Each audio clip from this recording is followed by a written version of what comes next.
Lebowski. Where's the money, Lebowski? Where's the fucking money, shithead?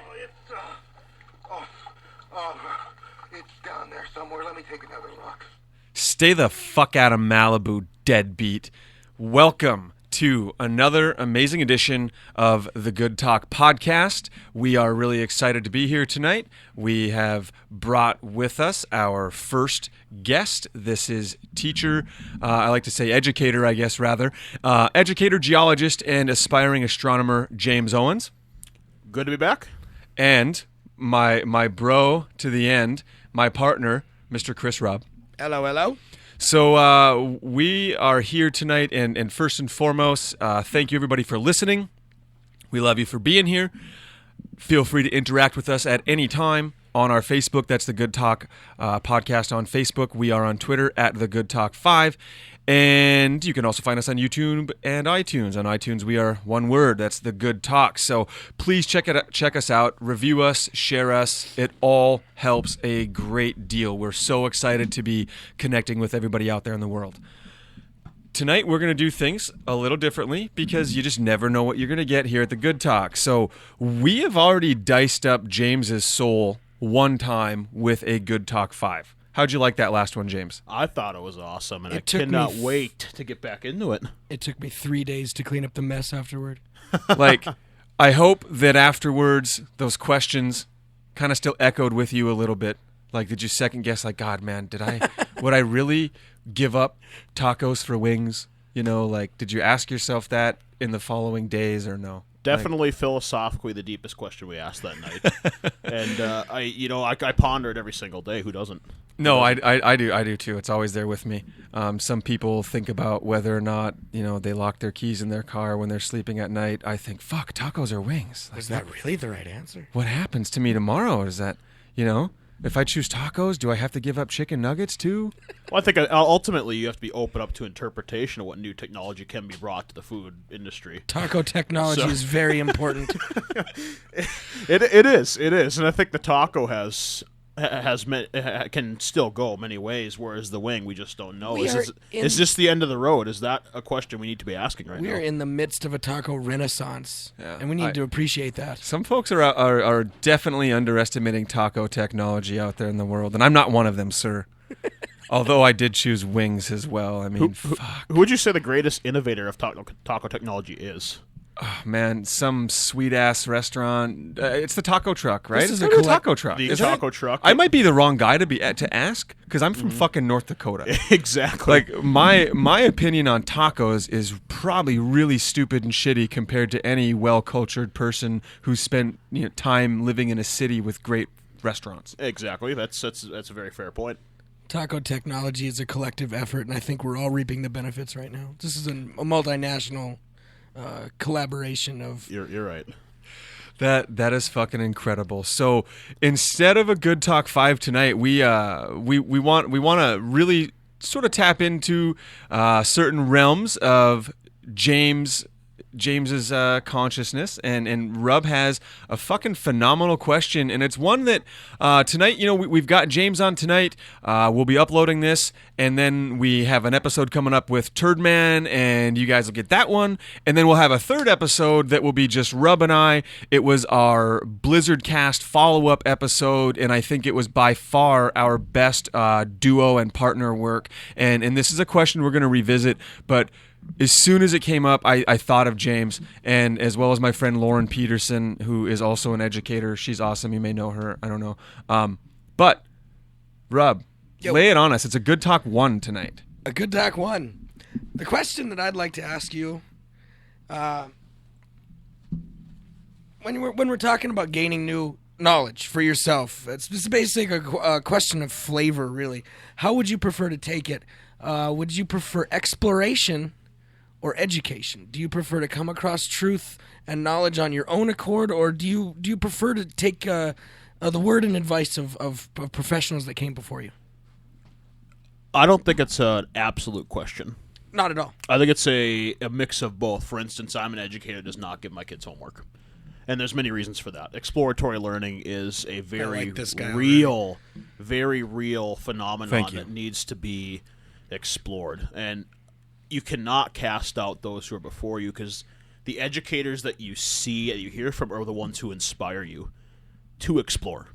And I said, and I'm glad you said that, because I mentioned this previously to Rub, in that when I look back at my education, I remember way more names of good teachers who I admired and had a positive effect on me than did I remember the shithead teachers. Right, exactly. And I always tell my kids, like, there are certain educators or philosophers that really inspired me to become not only a scientist but a great educator. Guys like Carl Sagan and Neil deGrasse Tyson, who I grew up Great examples. listening to. And that really spoke to me, and it inspired me. The way they put the information to make it riveting, yet pique my curiosity. And from a great educator, you then turn towards the stars yourself. Try to stay with your mic, brother. Okay, then you turn towards the stars yourself and see what you could find. See, and I really like to answer this question, and it's not necessarily with an absolutism, but it is first and foremost with exploration, and that is not because education is without its benefits. Of course, in every great story, when somebody is going to become a master, they generally have learned that masterhood, of course, from a master. You know, you're an apprentice. You advance. You get to a certain point where you can learn nothing more, and you need a teacher. There's certain benefits, of course, that simple exploration can't give you. But I do get a little frustrated at times, and I want to voice not what is necessarily my opinion, but I've seen it thrown out there that the system as it's designed now is a little too formulaic. It's not exactly what you said in terms of, are we allowing enough exploration, or are we so worried about this schedule of getting them from this subject to the next one, and these are the primary subject? Who was in charge of designing these primary subjects, and why do we have to adhere to something they established so long ago? And that becomes a problem in wanting to apply new thinking, and it's again a recurring theme here at the Good Talk. Right, and I think you're speaking of the education as a four white wall philosophy, where you used to go to school and you had four white walls, a teacher at the front, and you sat in your desk from 8:30 to 3 every single day. Gross. And we found that wasn't working. Look at history. Duh. About the time this classical philosophy started, education got more scientific, where in reality the art of teaching is itself art. Of course it is. Mm-hmm. And education, unfortunately, is still moving in that direction to a degree. You have two schools of thought still, and either schools are still going super scientific. This is how you must lay out the information. This is how students learn best. This is how you need to present information A to get to place B. But does it need to be that way? When I look at the best teachers I ever had, it's those who went against the grain. Those who weren't afraid to teach something a different way, to teach it artistically, rather than putting a textbook in front of my face. For instance, I can inspire students to take up careers in science with a textbook. I have to lay out a picture for them, to ask them a question. I'm sorry, you cannot inspire cannot. Scientist from a textbook. No, you cannot. Okay, thank you. Yeah, I agree completely. Right. And sorry if I'm sounding a little muffled. But, no, it's okay. I just wanted to be clear. No, we cannot inspire tomorrow's engineers and scientists, the people we are going to need the most in the future generation, through a textbook. We must inspire them through our own actions and what we can show them with our own hands. And I don't know about you, but I definitely didn't get inspired by reading about stars in a textbook. I got inspired by looking up at the stars at night and absolutely wondering why they were able to shine so bright yet be so far away. You found your own passion, or you were handed down and shown passion by a charismatic individual, or by altering your own paradigm. Right. And I think if you've never read the book Pale Blue Dot by Carl Sagan, that is an inspirational classic for anyone that wants to pursue science, or anyone who is curious about science. he had a way of Sagan.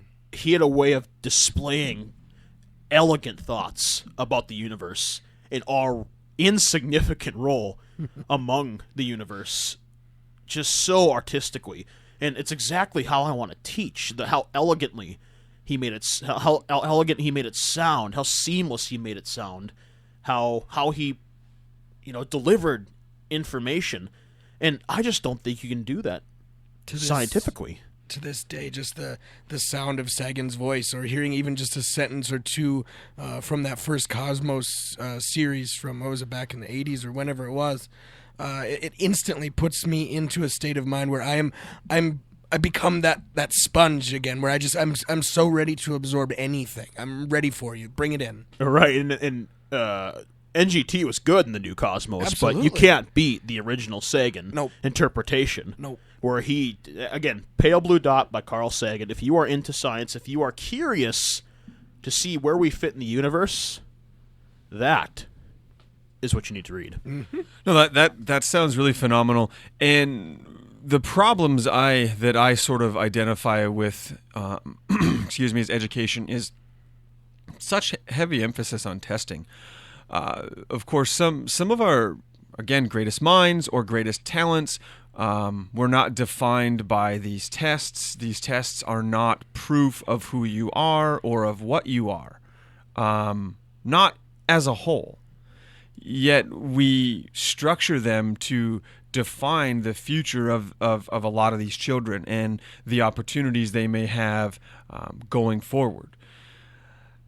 And I struggle with that. I want more creative exploration, and by no means do I think there's an easy answer for that. You got classrooms that are packed with 30 kids in certain places, and they're coming from terrible homes, and they might show up to school on Monday morning fucking starving because nobody was making supper or home at their house. They were taking care of their sister and daughter. There are a lot of these really sad situations that these kids come from, where school is the best relief they get. And it's the public education system, of course, that we are discussing here, because I think a lot of these problems are not going to be present in any private school. And why can we sit and allow these actions? Why do we allow this sort of unhealthy suffering of our own populace? It's not hard to know, which of these kids are coming from sadness on the weekend. It's not hard to know. And what do you do? I think that's the one thing my empathy would really hinder my ability to be a good teacher, because my heart would break for these kids. And there's one in probably every fucking classroom, at least in the public education system. Right. I've been in public education for 7 years. This is my first year in professional education. However, I was a mentor to kids for years before this. And it only solidified what I wanted education to me to be. I had kids who had families that were ripped apart by divorce, alcoholism. I've had kids addiction. who went home to nothing at night, went home to abuse at night, to see families completely ripped apart, and the kid has nothing they can do about it but to sit and watch in fear. That gives me goosebumps right now. And you're helpless. And it's really virtually. Exactly, and it's really what drove me to first and foremost be a mentor to these kids, to show them that they matter. That the sun will rise again. That is the truth. And when they go home, all they see is darkness. And to bring them to school the next day and put them through a cookie-cutter process, that just doesn't do it for me. That's not justice. How can you ram a fucking textbook down this poor kid's throat? And look, it's not just these poor kids, quote, that struggle with this. Okay, I have a 14-year-old son. I have an almost 10-year-old, so 9-year-old and an 8-year-old. My 14-year-old, highly intelligent. I'm not here to brag about my kid. That's not what my show's about. But whatever the testing is, he is top 2% in every test you can put to a 14-year-old right now in the country. He's as a freshman, he is taking junior courses. He is doing every advanced thing that a freshman can do. And He says school is boring. He feels unchallenged, and maybe maybe he's special, whatever. But his favorite class ever was a teacher who just allowed such massive creative exploration and freedom. And he does his homework. He's diligent. He engages. He quote does his part, but he's not feeling like it's all tying together properly. Still lacks that spark, huh? Yes, that's yeah. Passion. He admits that it's the stimulation isn't there. Sure. He understands the process. The stimulation is not always there, and this is a highly intelligent 14-year-old kid. And so when I say that the textbook, memorize this, know these dates, know who won the battle for of Napoleon and or all these it's cool. It's fun to learn about that stuff. Don't get me wrong. It's a sterile process and devoid of like I say, passion and heart. It doesn't get these kids fired up. It's not. That's not. You're not building any fires under their asses with the that. most fired up I ever was about history in my young life, and I found other ways too, but the first iconic moment, and I want to give a cool shout out to one of my teachers. This was an 8th grade teacher. Her name was 7th and 8th grade at Nedrow School. We were a hellacious class, I won't lie, but this was Mrs. Pope / Mrs. Cedarstrom. She was ultimately a very awesome teacher, a big Braves fan, and she had designed a Jeopardy system based around history, and we would be a team by row, and at the end of every grouping of significant, when you studied a significant subject, we knew that we got to play Jeopardy at the end. It was the greatest fucking thing ever. I was pretty good. My row relied on me a lot. I'm proud of that, and I remember it like it was yesterday. And it was my favorite thing about learning history in my whole life. Yeah, and I think it starts with: a question I always kind of ponder is: are we shoving too much information into one school year? For instance, if you want to talk about, let's say, just bring up World War II for a second. You have a class that goes from World War I all the way through today. It's ridiculous. Just listen to the What are you sound of doing? that. Preposterous. But what idea. if we focused more on one or two things every single year? And for instance, for kids like your son, what's going to inspire them is not learning the date of specific battles, the generals that fought them, or the soldiers that fought them. It's going to go into depth, especially when he could think more complex of what were the social ramifications back home. What side effects did all this have on the psyche of the American people or the British people who were in the war themselves? How about the people of Paris when they saw German tanks rolling down their streets? Those are the kind of things that you want to learn. And after all, aren't wanna those feel the it. important facts anyway? They are, and a lot of education is when did this date happen? What is the sort of residing decision-making process that determines curriculum? Is there a simple answer? Common Core. Right, that's Common Core. But who are the leaders that created this? It is a collection of teachers, but mostly government. So, for instance, can you put a percentage on it, like 70% government, 30% teachers? I don't know, because it's different for Not to put you on the spot. No, Yeah. that's okay. I think it's a good question to ask. When George Bush proposed this, he took Texas state law, made it broader, and that's how we... Fuck, really? That's how we started By No Child Texas Left Behind. That's how we started No Child Left Behind, and... No Child Left Behind is not bad, It's per not se. bad. But it used to be Head Start, bro. Yeah. Yeah. And it used to be Head Start back in whose administration? Kennedy, I think. Kennedy gave us the Head Start. Yeah, I think so. And now all of a sudden we're back, and now it's a fucking. Now we're reaching behind. Now it's come on, guys. I agree.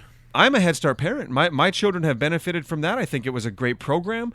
I think it's necessary. I think it's unfair that we disallow certain income brackets to not utilize Head Start. I think it's unfair. Like, we were lucky at the time because we weren't married, so it was a single income that was determined whether or not our child could be at Head Start. And that was awesome. It carried it forward. But I think truly that Head Start is something that should be made available to everybody. In a world where kindergartners are now expected to read by the end of kindergarten, at least sight words, Head Start is a very, very important step in their education to get them on the right track. And I'm not going to ask you to call parents out, and I'm not going to call parents out because I am far from fucking perfect, but it seems sometimes, unfortunately, there are a lot of parents who expect to essentially send their kids to school and learn fucking everything without putting in toward that effort themselves. Yeah, and we see that we're finding out in education that we can trust less and less of parent interaction. Is that why there's less homework? Not necessarily, but Or- it's there's not a lot of practicing going on at home anymore, especially with the diverse community. We can't necessarily expect things at home anymore. That's not why I don't give homework. I believe in exploratory learning to a big extent. Like I think you can learn just as much by sitting there on the floor playing action figures at night, or sitting there playing Pokemon cards, or Dude, did you play a lot of action figures growing up? oh, absolutely, who didn't? Man, I had You're amongst good company. the greatest action figure battles spread out across my entire living room with my cousin Jeremy when we were growing up. And I mean, I'm telling you, like, we would have different worlds in the realm of our battleground. So there would be like the Micro Machine world, and they'd be down there chilling, doing their things. And then like Transformers would be in like this realm over here, and they were kind of like gods compared to the Micro Machines and the G.I. Joe guys, and like some of them would work together and they double cross each other. I'm telling you, man, growing up as a kid in the living room with my cousin Jeremy, we had the greatest fucking battles of all times with our action figures. Oh yeah, I grew up in the early '90s, so that was Power Rangers. That was the dawn of Pokemon. So I remember having all the Gen 1 cards, which I wish I still had. Of course. It's laying around. We either play Pokemon like cards, the deck, or we'd play with the little model figures, or we get those swivel head Power Rangers out and transform them, and it was a great time. But I learned a lot of cool things doing that, like how to interact with characters and socially interact with others, and especially when you played with a friend. You can teach yourself leadership that way. Rub, what do you got for us over there? Did you look up Head Start? Oh yeah, Head Start started 50 years ago under Lyndon B. Johnson. Lyndon B. Johnson. We were close. So was he after? Yeah, he took over when Kennedy was assassinated. Okay, so the Kennedy administration started it. Like I knew, I like it was essentially the Kennedy administration that got it going. Then Lyndon B. Johnson The takes over. legislation required would have probably started under Kennedy. Absolutely. So He yeah, was a pretty good fella. Yeah. Bringing in a little more, I don't know, or a little less systemic and a little more creative. I feel like in a lot of ways, if you can cohabitate that with spelling and reading, these other necessary functions you can kind of snowball into them in a way, where then you start to introduce math and scientific concepts through the exploratory stuff, and you can learn a lot of necessary math that way. It's like instead of giving the children knowledge per se, just give them the tools that they're going to need to pursue that knowledge. Then they're just going to be able to run with it on their own. And you now have tools the bridge, and then the passion. And you now have the bridge between where does the teacher begin and where does their own exploration start. Right. A good teacher, a good mentor, a good leader gives children the tools to start, but ultimately the student must create their own path with those tools wherever they may go. Right. That's how we get increased diversity. That's how we actually get better. That's how we come up with new ideas and new paradigms. That's how we don't just get stuck in a rut of learning the same shit and repeating the same shit generation after generation. For the benefit, that's how we evolve. For the benefit of our listeners, I love you, Rub. What is a paradigm? A paradigm is just a general way of doing something that's always been accepted. It's like a model. It is what is and what has been, or a generally accepted way. James, of doing you have a synonym you have 17, for norm. You have right. 17. It is the norm. You have 17 degrees and are an educator. Is what he said true? Factually correct. It is a synonym for the word norm, a Right. far cooler word than norm Yeah, paradigm. or stereotype. That's fantastic. I just don't want to be presumptuous that everybody out there knows. Poor Rub, he uses all these fancy words because of education, I imagine. Exploration, actually. You should be proud of your Oh. vocabulary. I was terrible at education. What was one of your key moments in exploration, Rub? Was there a moment that struck you in the last year or two, or 3, or something that really, I don't know, triggered a higher way of thinking, or brought about a new consciousness? Yeah, there was Was there a moment? quite a few actually. Yeah, but yes. Can we Do extrapolate we really on want to that? get into that on this No. one, or should we get into that? No, into that's a later fine. date? No, that's a different. Sounds that's- like a whole podcast in itself. It's a It certainly whole could be. story It all in certainly and of could be. itself. I could go for a while on that. And folks, remember that we're going to pocket that one, but there's always new things to explore out there. But no, I love how we're jamming on education here with an actual teacher, because somehow we do need to bridge that gap. Yes. And it seems, unfortunately, we really do our due diligence to not stray into political territory, and I'm not going to allow us to really do that tonight too much. But the sad thing with education, as much as I as a parent, or you as a teacher, or even Rub, you as an observer, or former participant, of course, in this public education former system. failure of the education system. Yeah, by what measurement, though? Call a spade a spade. Okay, sure. By what measurement? By the measurement theirs? of grades, and if you were to look at my transcripts from the last school that I attended, which was high school, you'd have said unequivocally this man was a failure at high school. But most people I know who know you think Well, you I'm are not saying highly I'm dumb. intelligent. So are Right. you a fucking fraud or what? No, I just didn't give a shit. Are you a phony? Didn't care. Well, I think No. there have been plenty of perceived failures in school that have gone on to be. I think one of the greatest examples is U.S.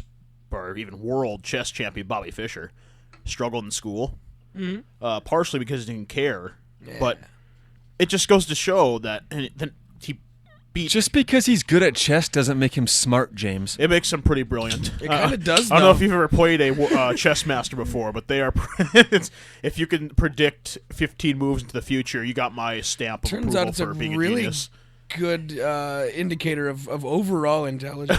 For sure. And I think Albert Einstein was another one of those kids who struggled in school right away. He's like the fucking grail of They always do pull that one out on you. I want better examples than Right, him. yeah. Well, I mean, now, he- he's a great example because of what he I achieved. mean, the but guy he's like failed the math grail. in elementary school. How weird is Jonah that? wants a better example than Yeah. Einstein. Are Fuck we it. listening? I want Anybody a more listening out there? I want a more mundane, more- everybody trumpets. Someone that you Einstein can relate failed to. high school. Like Someone that you can relate Give me to. some fucking modern examples. Give me Axl Rose failed high school. He fucking became Guns N' Roses. They Do were we know gods. that for sure?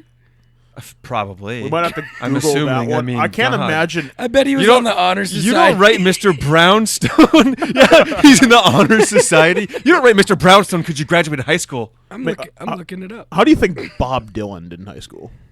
It's a very fair question. I'm not a huge Bob Dylan fan, but the guy's an eloquent writer. I would imagine he hated high school. Oh, he is known just for his. That's the only reason you like him is because he writes so elegantly. Yeah. And Does the anxiety that it takes to create such things, such weird stuff, kind of start from those early failures? sure. actually? You get the same comparisons brought up with like Eminem, who writes out of pain and misfortune.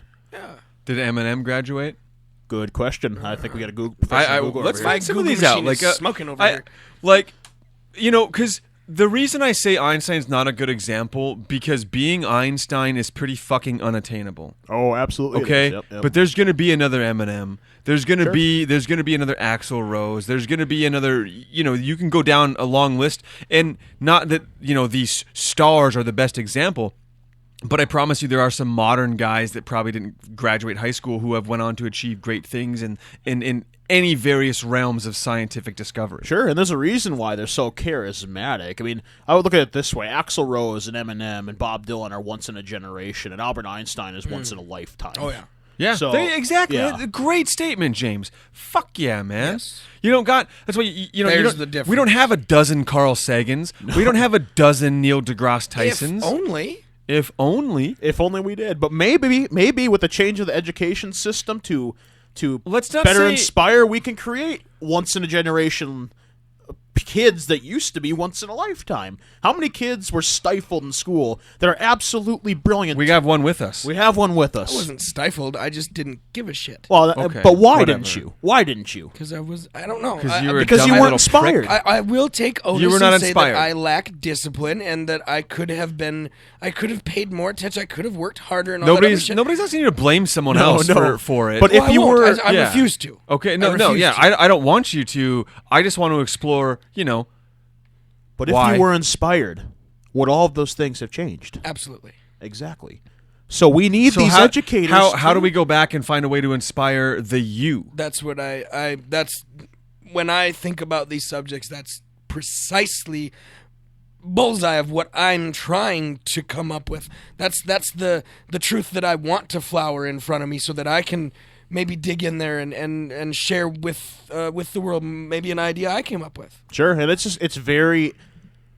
just very difficult to go against the status quo in education when everything is A mandated. lot of momentum. For instance, there's so much in a day that we have to get done. There's so much in a day we have to get done, and it's very hard. Can you just real quick for the average listener who doesn't understand like the regular things a teacher does, like just fucking ram jam us, like what does it look like? Just give us the So, Boom. I get to the school, let's say 7:30 to 7:45 in the morning. I then prepare everything for the day, and that is designing my lesson plans. How am I going to teach this to a diverse classroom? What problems might arise? And then planning that for 5 different subjects every single day, where kids are in and out of the classroom, so you have to catch them up, and just everything that is required. Do you have to print all minute-wise. your own worksheets for the Oh, classroom? yes, for the most part, yeah. And then you got to pass those out. Yep. Sometimes and you have then- a class helper. Oh, absolutely. Then you got to grade those. You use Then you gotta hand them back student out. labor as much as you can. Student labor. So that's why trick. the grading your own shit in school has become so popular, right? Yeah. 'Cause my kids grade all their own stuff. They pretty much everything. Yeah, I don't. I think there's value in having me correct it and then give it back to them so they can reflect on what they did wrong. However, student grading is becoming more of a thing. You just run into some. I like to do a lot of peer stuff. Like I don't necessarily. Do you like to get your kids in groups a lot? Oh yeah, I loved getting in groups. For when I was instance, a kid. my classroom management model, I mean, that's an art in itself. It's constructing a management model where I hang planets around the room. So that's part of your daily classroom management model. Part of the daily. Yeah, and it's part of the daily. So I have 8. Sorry, Ram Jam. Finish out your day. Finish up my day. Well, I have we start teaching. We have specials. I get about a half-hour prep every single day to plan the next day, and then by the time I'm done, it's 3:00, and I've taught 5 subjects today. Had a special in between. Had a half hour to eat lunch and think about what I'm doing the rest of the day, and then probably a meeting. After Answer my school. Facebook test asking you to be a podcast guest. Yep, answering that when I found a sec. And by the time I get done, it's 4:00 when we are contractually no longer obligated to be there. However, the life of a teacher does not end at 4:00. I can promise you that, my friend. That's What all. happens at 4:00 in the life of a teacher, bro? Usually, that's when you start correcting stuff. And when you start correcting stuff, you start reflecting on why did someone do bad on this? Why did the whole class do so poorly on this? Do I need to reteach this? So you sit and ponder those questions for about a half hour when you're done correcting. Then you beat yourself up for a while, like what in the crap went wrong, where every single person that got a question wrong that I thought was self-implied, and you sit and reflect and reflect and reflect. And especially as a first-year teacher where I don't have any of my old stuff to go off of, I'm teaching everything for the first time. Shooting from the hip. I'm shooting from the hip. So I have a lot of planning, reflection. but, yeah. I'm done. I'm done by 5:30 every single day, and then I come in at least one day on the weekend, too. And let me ask you this, and sometimes in those days, do you sort of get additional teacher responsibilities? Like you got to help out in the library, or you got to help out in the lunchroom, Yes. or, hey, man, shit's crazy out here on the playground. Don't the teachers also have to babysit the kids in the playground? Yeah, more or less. They have staff for that, but Okay. there's again after school. There's a lot of meetings, and there might be meetings too. Teachers about meetings, or a specific maybe you sit in on the students, PTA. or- Some teachers Yeah, got to sit in there's- on PTA, right? You might be taking a class to earn credit to get your license renewed. You might be getting credit to make more money. You might be. Do they pay you to do this extra shit? No, Not really? no. So, like, if you're a teacher who participates in PTA, sure. Yep. do you get paid for your PTA time? No, it's But it looks good on your resume. It looks good on your resume, and it's optional for you to be there, but it just looks good being. And I visible. don't want to make it about money because nobody No. being a teacher No. clearly does it for the fucking No, I'm money. going to be in debt for 30 years just by going to college, and That's insane, and that's wrong, and that makes me want to cry inside. sure, and we could talk about that for an hour. I have very strong feelings about student debt and what we can do to fix them, but I knew that going in. Like I don't understand the teachers that necessarily complain about their wage. Do you have not to pry, but Sure. was that a 4-year degree or was Yeah. that multiple degrees? Yeah, I have 2 4 degrees and a 2-year. So like Okay, awesome. I mean, I have the elementary degree is 4 years, and you student taught, and you did practicum. You didn't make a dime student teaching. Getting back to your data, compress that once again. So in addition to all the other stuff you said, sometimes there's extra teacher duties even stacked and smashed in between Yeah. there that you got to take care of. And so in that crazy stacked, smushed day full of stuff, how much time, again, not to put you out, how much time do you think the average teacher gets one-on-one with their students in a day? Not near enough. I Of think course, about, and I that's think a about simple that, answer. I think about that do you- every single day. Can like, you break it down in a way that, okay, if I have 25 students or 24 students, then I'm going to make sure on Monday that I get with one-on-one with these ones. On Tuesday, it's one-on-one with these ones, so on and so forth. Or is there a system you can deploy that works for that? Because when as a parent, I want one-on-one shit with my kid. Absolutely, and That's what I want. You are right. There needs to be more than that. It comes down to class sizes. They should be. Class sizes are crazy sometimes. Yeah, they in should a lot be of places. 16 to 17 kids. Oh God, where are you going that you get that? I know, but a class size You know, should be that. rural I'm school, one maybe. person. Yeah, I I'm know. one teacher I in the know. classroom, and one thing I pride myself on is being a mentor to kids, being able to connect with them. And there's a lot of times where I feel like I just can't do that, and that's what made me so good at my previous job, and what makes kids come back from 5-6 years ago to come visit Mr. O where I work, because I connected with them, and I genuinely cared about their well-being, and I genuinely cared. I went to sporting events. I asked them about their day. I asked them about their life, and that meant something to them How often do you have to remind yourself that you can't save them all? all the time. But you still don't accept the answer. You still don't accept that. At the end of the day, you still feel like, what more could I have done to change this? Where you're going to have kids every year that fail, and you're going to wonder. You're going to wonder as a teacher, as an educator, Is it my fault? where did I go wrong? sucks, It's honestly something that teachers cry themselves asleep about, because you don't know where that line is. And as an educator myself, I think that all the time. What more could I have done? Nothing, James. What more you could have done was find a way to encourage more personal accountability from their parents in a diplomatic fashion. Right, and 'Cause, you're just not going to get that sometimes. But that's the attitude to have. I absolutely. tell you what. We got a phone call from school the other day about my son Tyrion, and he just essentially, after getting a glowing review in his conference a week and a half ago, at the time, it was 10 days prior, kid gets a glowing review from his teacher, has 1B, and we talked about that because truly I don't accept that. And I tell my kids, I'm not going to accept that. And if you, and in our house, like if you have a C on your report card, you are gonna spend several weeks entering that next 9-week period without some of your favorite privileges like Xbox or tablets. That's how I'm rolling. And when you have a B, I'm not gonna hammer on you. I don't shit on you. Like it's a sort of accountability and reassurance that I like to establish. The sort of, we know you can achieve higher than this, and we know that you can put the work in, and we explore with the teacher, okay, I'm serious, I want to know, if my kid has a B, how far was he from an A, and what did he mess up? And oftentimes, it's simple stuff like, well, in class we have an assignment with 10 questions and 10 answers. The 10 answers are written on, the side, so you know what the 10 answers are, and he will misspell an answer. He'll get the answer right, but he'll misspell the word. It's right there. So it's really, dumb and naive and simple mistakes like that. So I get a call from, the school that after this, glowing review, 10 days later now for this entire time since then, he has been disruptive and kind of obnoxious and getting out of line in class and even had a direct incidents in which he just straight told his student teacher no. And then after she's like, no, you got to move. Then he like rolled across the floor and acted all dumb and whatever. And I told him right when we got that call, I said, listen, buddy, we're going to school tomorrow and we're going to park and we're going to walk in there because we confronted him on these allegations from his teacher.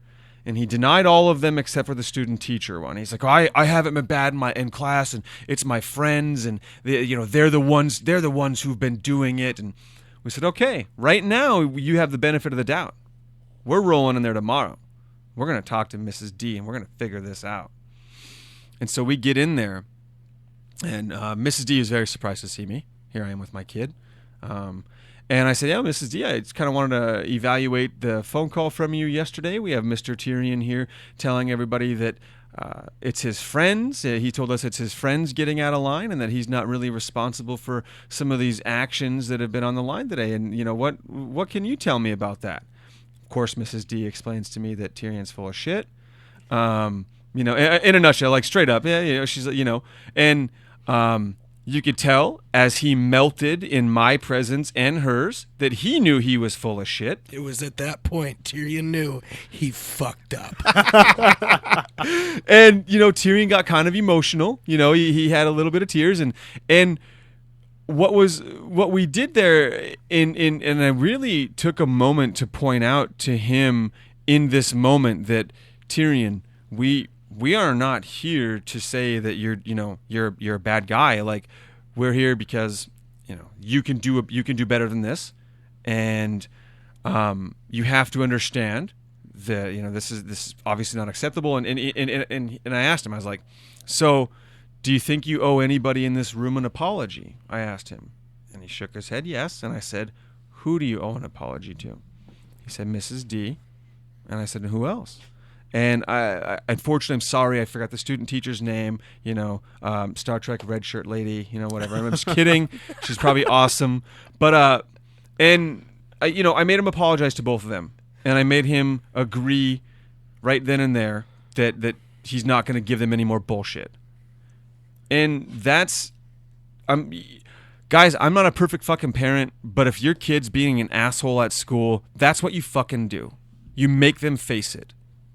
And you could tell, like, but the thing is, you can't just villainize them, right? It's like a sort of like a break them down and build them back up type of sequence. It has to be a lesson. I even said, I specifically even referenced Sith and Jedi to him right there. I was absolutely. Like, And I think that's an excellent trait to have, and I commend you for doing that. A lot of parents will blame the school or the teacher and take the side of the student. Now, that is the case rarely, I would say. However, there's always the one that will do that. And, like, I tell my kids all the time, if I get after you, it's not because I'm upset with you. It's that you set your own bar too low. Yeah. Like, you have to, I want you to want to be the best. Yeah, of course. Yeah, and I tell my kids, I want you to want to be the best. When you get your paper back and you have a B or a C or a D or anything below an A, I want you to be disappointed with it. I want you to think, what could I It's not do to be okay. better? I want you have to instill the will in yourself to do that. I can't do it for you. I mean, I can get after you 100 times, like, hey, you need to slow down. You're not studying hard enough. You need to pay attention to class. But unless you want to do it, you're not going to do it. And I tell them all the time, I want you to want to be the best. And these are the things you could do to be the best you can be. And the best you can be will always be good enough. There you go. That's certainly a fair statement. But and that's again, education is a two-way street. We as parents and as citizens can expect teachers and educators to bear the entire burden. The unfortunate circumstance, as you pointed out, that money in a big way dictates the format of education. Is that accurate? I would say so, yes.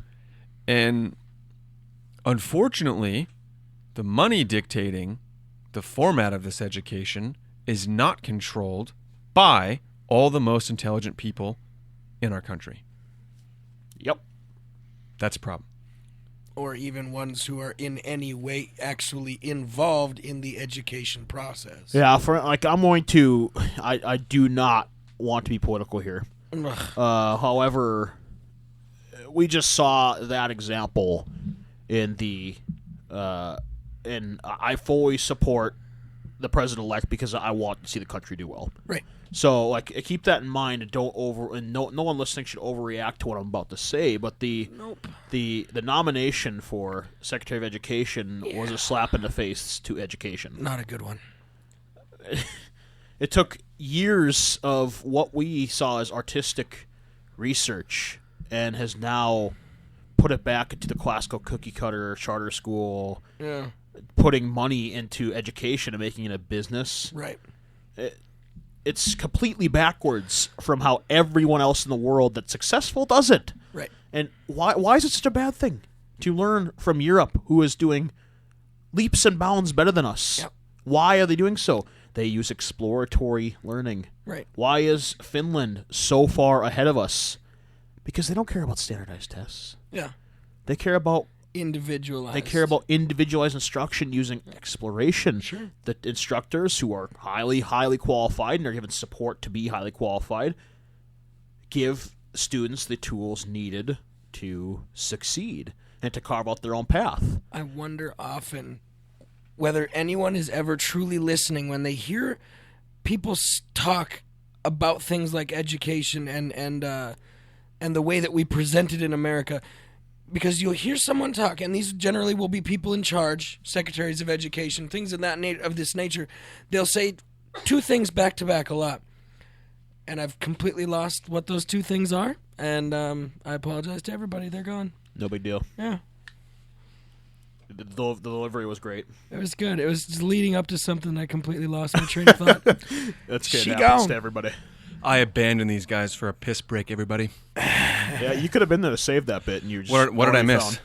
Well, we had a deep, riveting discussion about education that you were not here for. So I've been here for the majority. we're gonna make you listen to it back. It's like 45 seconds. In one sentence, they'll recognize how everyone has their unique strengths, talents, and abilities, and that needs to be honored and nurtured.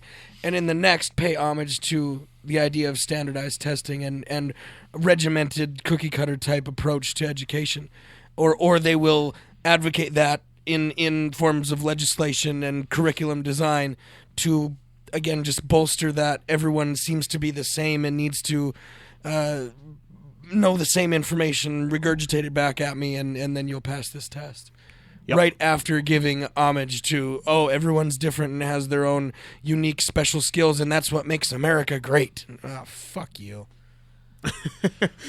You don't mean that. You don't mean that. Are you suggesting that I am not a beautiful and unique snowflake? I'm suggesting you are very much that, but I'm pointing out is the hypocrisy, and it's right in front of it. It's almost as though I have to ask: are you listening? Are you listening to these people when they talk, and then watching what they do? Because they're two very, very, very different things. Yeah. I mean, that's essentially the massive equivalent of actions speak louder than words. Absolutely. And really maybe that plays in larger part to the implied level of control through information outlets such as the media. Yeah, the media is culture, and culture defines our paradigm. Well, and I really, I think at this point that it's no longer a conspiracy that mainstream media is designed as a format of organization and control and feeding you with certain information. It's a two-way street between our culture and our media, and they each feed each other. They each create each other, and that's how they can run away with each other in that regard. Is they feed off each other. They create each other.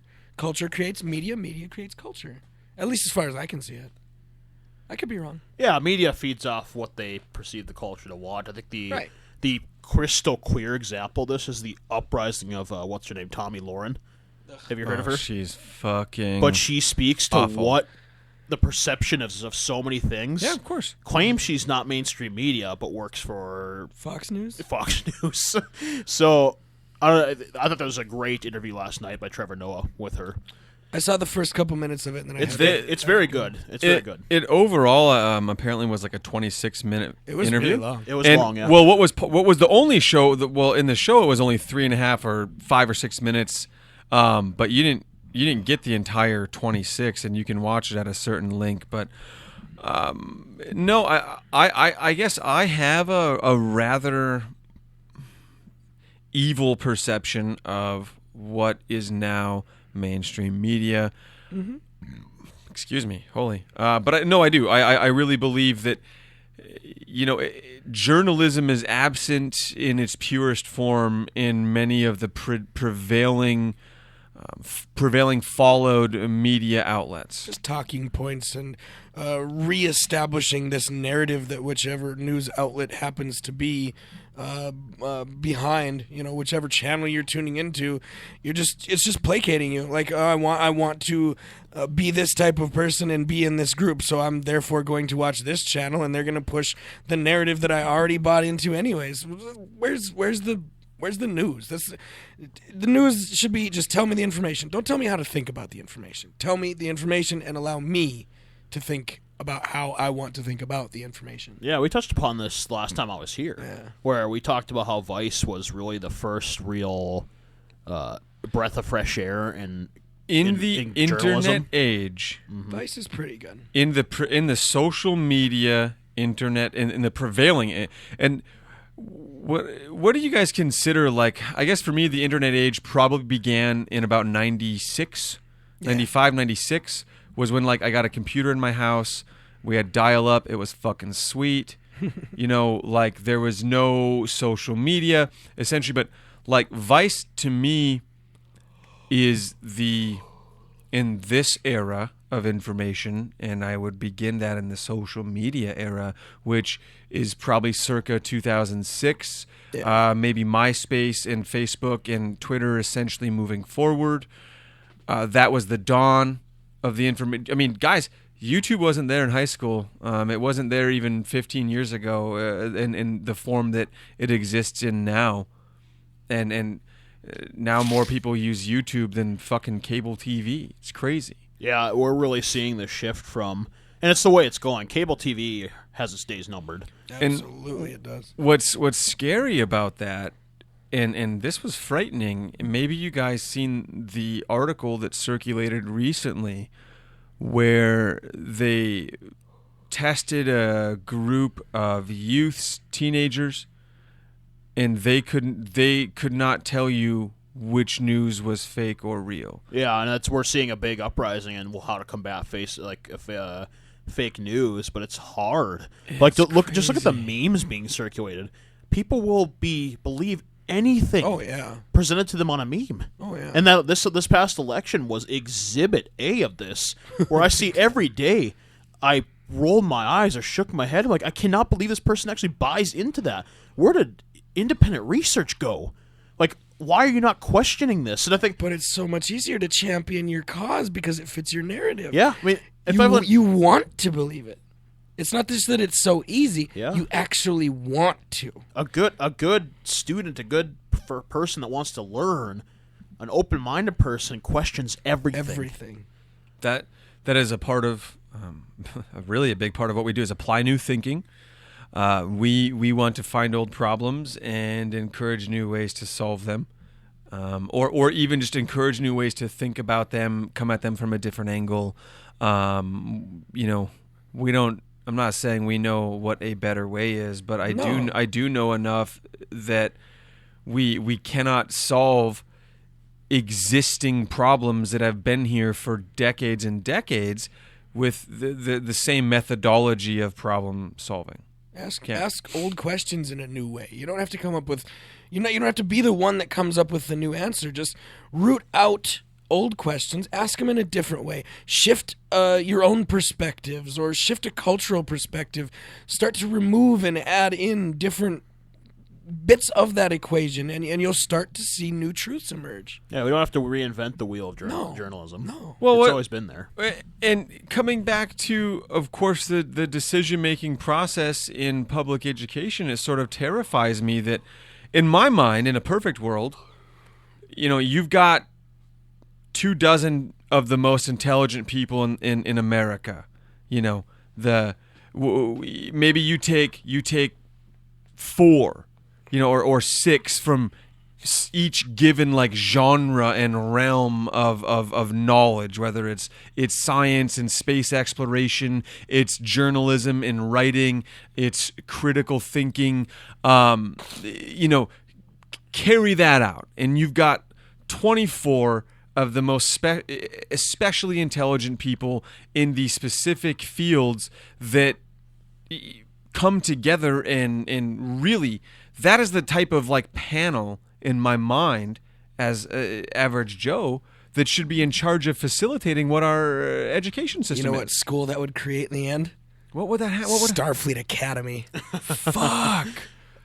Is that all that's stopping us? That's a pretty hellacious Get it done. idea for just how to do that. Yeah, you have to put your best minds at work.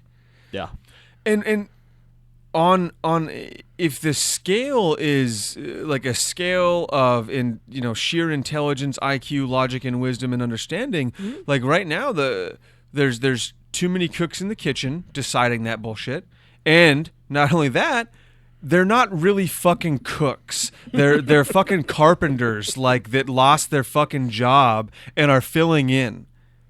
And these are the guys that are deciding on a massive scale how public education works. Because if the teachers and educators and intelligent people and professors of the world and the PhDs of the world have, 20, even only 25% input, they don't have majority input for fact.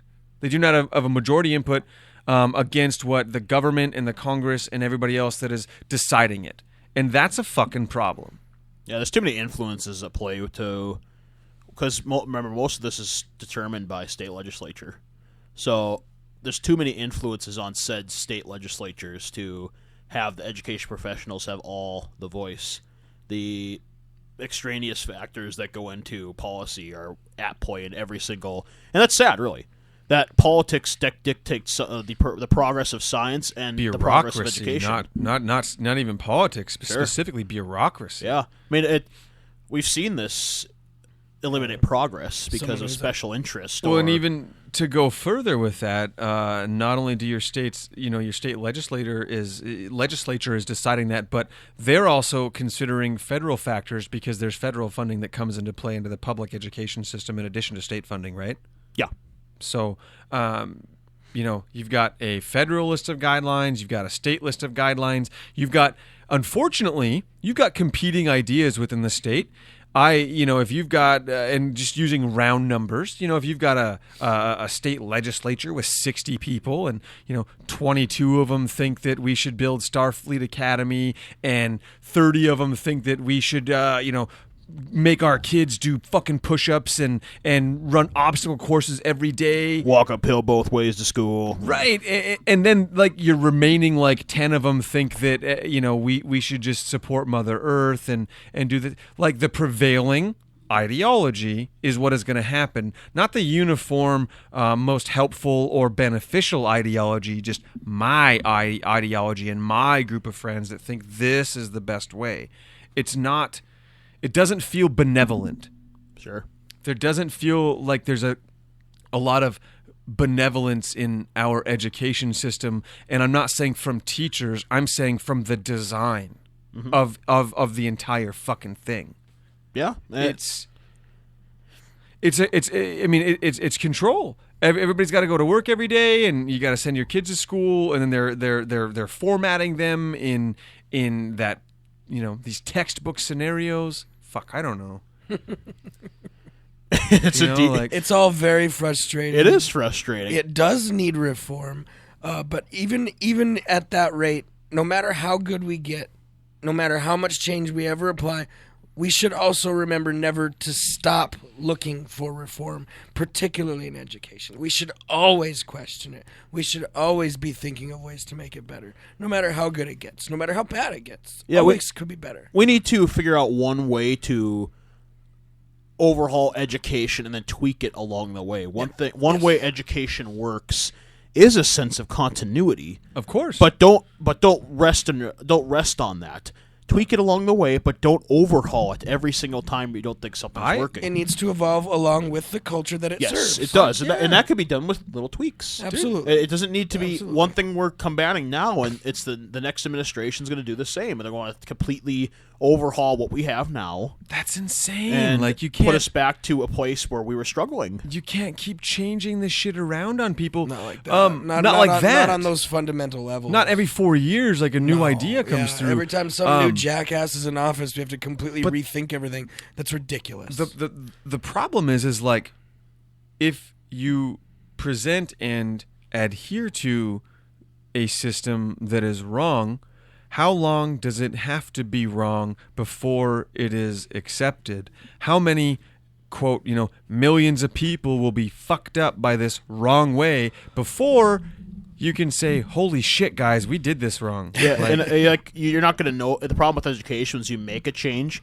you don't know if it worked for years. I know, and then right? once you have, and the first people that bring it up are the teachers. Okay, this isn't working. We need to fix this. And then it's matters, are the people that are in charge going to listen right? to you? They're the first to Starts to speak up, and they're the trickle. first to be ignored. Yeah, are they going to listen to you? Like, the people who are in charge changing these laws, they have to listen to you for you to make change. But it's like you're trying to start a flood with a leaking, fucking dripping faucet, and that's all you got. Yep. You ain't breaking a dam channel open. You're just trying to leak a faucet in there. Like, Yeah, and education is just one of the many fields that have been affected by special interest, and it's my way or the highway. It's an absolute state. It's not fluid. We need fluidity in so many things. We just don't have it. We have one way to do things, and it goes back to what we said last time. Jonah, is only a Sith believes in absolutes. Of course, in any fashion of the world. Star Wars might be just a fucking silly multi-billion-dollar sci-fi world, but there's some real deep truth stuff there. Many parallels to the real world. Yes, of course there are. We could do you could do a whole episode on parallels from Star Wars to the world. You could, to the real and world. And you know what? If you want to check your brain at the door and just see it for the silly, awesome sci-fi movie that it is, that's cool. I do too. But at the same time, there's you can certainly get deeper with it than that, and that's fine too. That's the abstract thinking. That's what we like to do here. Mm-hmm. But whoa. Sorry, I had a fucking another burp there. I got the burpsies tonight. I don't want you guys to be subjected to that in your ears, but and really, what else is there to say? Like, I want the fucking X number of brilliant minds in their fields as a panel determining the righteous and virtuous direction of education, and I guess I can get that if I can buy into a private system in somewhere, right?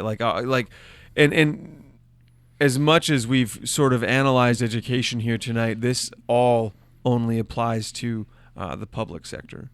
Yeah, and I hope privatization is not the answer. Deep inside of me, I want school to be a community thing. Privatization just makes a bigger chasm between the haves and the have-nots. Yes, it does. In theory, it'll create a bigger wage gap, and in theory, it'll because getting out of that wage gap is all about the opportunity that's presented to you. If too many kids go into privatized education, you can only widen the perception of the gap, in that the people who are not in the private schools are not worth anything. They're not kids that go to private school. I mean, you're going to only create that perception in the world when the world needs more than ever to be accepting of all of these people, regardless of stature. Right, and unfortunately, I in the back of my mind, that's what tickles my mind, is that private versus public is kind of already there in a lot of places, and I don't have any personal experience with it, but just from certain observations I've made from of course more higher population centers, you do have there's private schools everywhere. Yeah, charter schools are becoming a big thing, and Minnesota's getting larger into this. I know a lot of the Minneapolis suburbs are big into charter schools, but to me, public education is something to take pride in if done correctly. And maybe the answer is we need to get some of these educational leaders elected to positions somehow. Maybe that's the start to change, and there's no easy answer. There's really not. No, there isn't. It's a very, very complicated situation. I think that is a fantastic step, is maybe if you could get a really powerful, I don't want to say powerful, but my God, a driven group of teachers that wanted to make a movement toward political positions, because who's fucking lobbying for teachers? Yeah, it's the teachers' unions, really, and the teachers' unions get a really bad rap by mostly red states. So it's, I'm a part of a teachers' union, as I should be. It's only common sense to do so. Seems like a good idea. Yeah, and really, you got to ask yourself, if you want to get elected as an educational leader, is education itself going to be enough to get you elected? I don't know if it is where we live. I really don't know. In certain areas, it kind of circles back to another thing that we sort of extrapolated on, and that was the working class and thinking class divide. And who wants education if everybody could, get a tax write-off for a fucking new John Deere? Yeah, you see it a lot on school bond proposals where you see everybody talks the great game about education, yeah, I support it. And then when I ask you, we want to build a brand new school because we're overpopulated. The class size is up to 25, 26 kids. We built backyard. We built the new fucking prison. Yeah, and I don't know if we overhauled criminal justice the way it needs to be, we wouldn't have needed that brand new prison. If we stopped throwing people in jail for smoking a plant, or we stopped throwing other victimless crimes like the drug war itself, maybe we wouldn't have a problem with that. If prisons were reserved for rapists and murderers and white-collar criminals, maybe wouldn't have the criminal problem we have today that we think is so there. Intent is, to me, the inherent deciding factor sometimes in what in some ways defines a crime. Without malicious intent, without a suffering victim, without somebody who has been put through any sort of financial or bodily inundation of negativity, you just don't fucking have a crime. Nobody's been hurt, nothing has been harmed. You can't. We've got to stop putting people in prison for the dumb things that we're doing it because you don't align with my ideology or some silly line of thinking. The answer to everything that you don't like is not they need to be locked up. No. Yeah, we used to believe in a system. It's a knee-jerk reaction that's been around ever since I've been here. Yeah, it really is. And when law was first conceived in Greece, let's just bring up for a second, they believed in two things to make a crime. Please. Mens rea and actus rea, which is Latin for guilty mind, guilty Intent. act. Okay? If you don't have those two things, no crime has been permitted. Now, you tell me that a person smoking marijuana, per se, has guilty mind. You might have a guilty act 'cause you perceive it that way. Right, because you've been conditioned. To but is that guilty. really that bad? No, it's not. I don't see that it is. I mean, it's sad that that's a political. It's a political. Much like everything's been made so political. It's so political. If you say you support decriminalization of marijuana, you're automatically a leftist. If you say you are very against the decriminalization of marijuana, you are automatically an alt-right.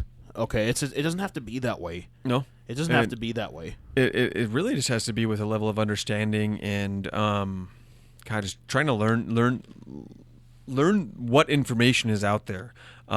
Embrace what is the reality, what is common sense, what something that's not physically harming you or putting you in financial distress. Okay, if those aren't happening to you as you sort of, then nobody deserves to be in jail for anything. No. Right? I mean, it really is that simple. Yeah, there are people who deserve to be in jail for committing crimes against each other, and there are people who decided to make a decision for themselves that only affected themselves, maybe. Yeah, it goes deeper than that. I think it was McKenna who said we cannot have pure freedom in a world where we cannot make decisions that affect our own consciousness.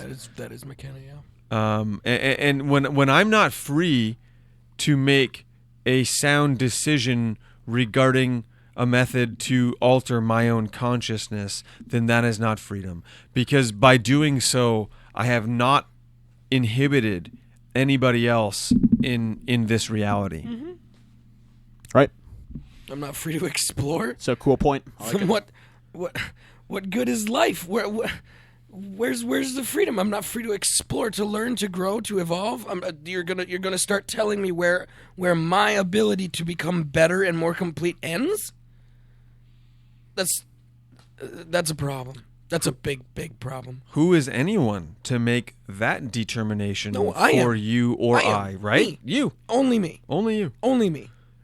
If I haven't made a choice that has affected your ability to exist in this realm, then I haven't committed a crime. It's not my business. Right. It's not your business.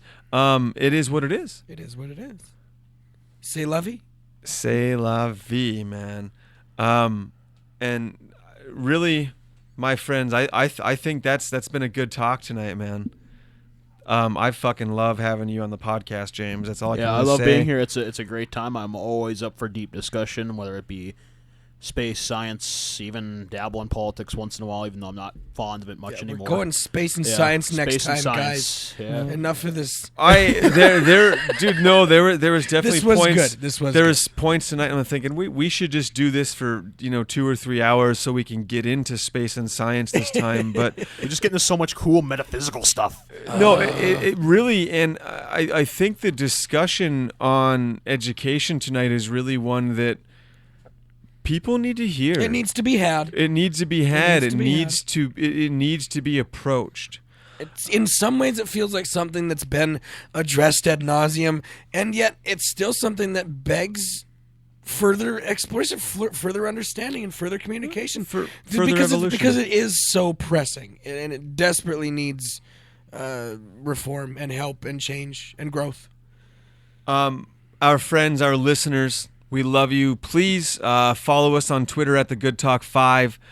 You can find us on iTunes. It's The Good Talk, all one word. We are on YouTube. Interact with us. Let us know what you think. If you have some cool ideas for a Good Talk 5 question, we would love to hear what you have to say about that. And that's it, folks. Good talk. Good talk.